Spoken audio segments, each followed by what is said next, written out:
Okay, it can be really, really expensive buying good macro glass. So how do you shoot macro on a budget? With one of these little babies.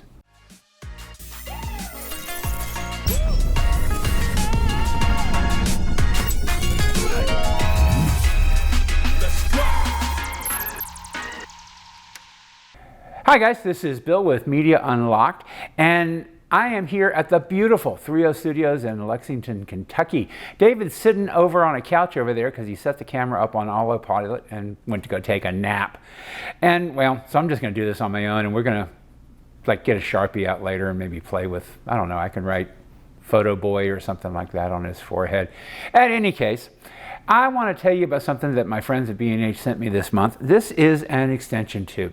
Now, extension tubes, this particular one is a Canon EF 25-2 extension tube. It has one purpose in life.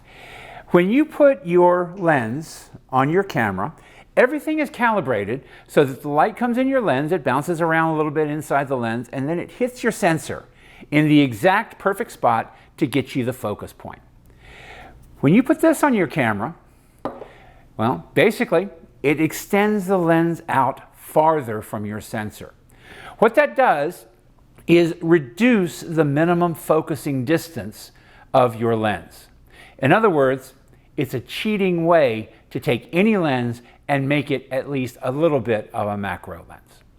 So I wanted to try it to see how well it works when compared to a macro lens. Now, extension tubes are really, really inexpensive. You can get a full set of 3 different sizes for as little as $40 or $50. This particular one is about $120 because it preserves the ability of the camera to talk to the lens. It's got contacts in there so that I can still use my autofocus, that I can still use all of my other camera information systems and have it function perfectly. Some lenses are very specialized. They go up a little bit more than that. But the price range is really broad, okay? You can pick up an awful lot of bang for the buck here. And like I said, this one was about $120, $25, something like that. And it works very, very simply. When you take the covers off, it just fits onto your camera just like your normal lens would. You take off the cover there and you put whatever lens you want to use right on the front of it. Now, I tried this out and spent most of my time working with 2 lenses. I wanted to try it with my Tamron 24-70 and my Tamron 70-200 because I wanted to see how well they work. Now, my favorite macro lens is the Canon 100 2.8L series. It is superb. It is perfect. I love it. In fact, it's my favorite lens. I use it for probably 75% of my photography in general, no matter what I'm shooting. But I wanted to try this extension tube with those 2 Tamron lenses to see how well they work out. So one of the things I specifically wanted to do is to find out how close I can get. So I devised a little experiment. I taped and we're going to see the pictures from this in just a minute, but I taped a fabric measuring rule that I stole out of my wife's sewing basket to the top of this table. And I put the extension tube on and I shot both of those 2 lenses at minimum focus with the extension tube on and at minimum focus with the extension tube off. Now the pictures we're going to pop up here, the first series are the ones for the 24-70. Now this lens normally focused at about 14-15 inches as this picture shows you. And when I popped the extension tube on, it literally focused right in front of the lens. I didn't even have to change anything to get it right as the lens front optic is almost touching the subject that I'm shooting. Now, that lens itself is probably about 8 inches long.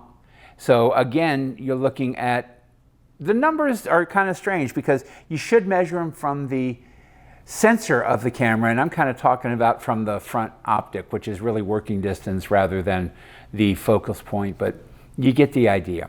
Now, when I put on the 70-200 lens, that lens normally focuses at about 1 meter. You see in this picture, The focal point is at about 37 inches, give or take a little bit on that tape measure. And when I put the extension tube on, it came down to 10 inches.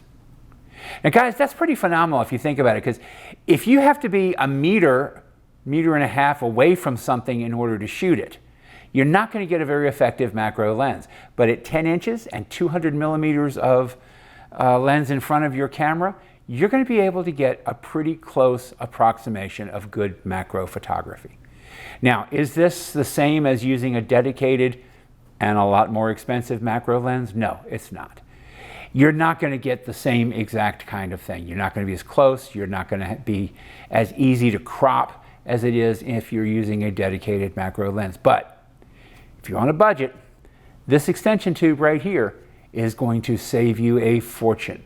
Because yes, if you take that shot using the extension tube, using let's say a 70 to 200 millimeter lens, and you take that into your post-processing software, what can you do? You can crop down pretty heavily. You can take a look at your sharpness and noise issues if you have any. You could use, for example, Topaz Gigapixel to blow it back up to the size that you need. And you can make a great macro shot, even though it's not 100% macro photography. So if you're on a budget, I think you really ought to consider extension tubes. Like this one here, the more expensive extension tubes allow the lens and the camera to talk to each other, but the manual extension tubes do the same thing and are just a little bit harder to deal with. So explore it, take a look at it, and create better. Let's go.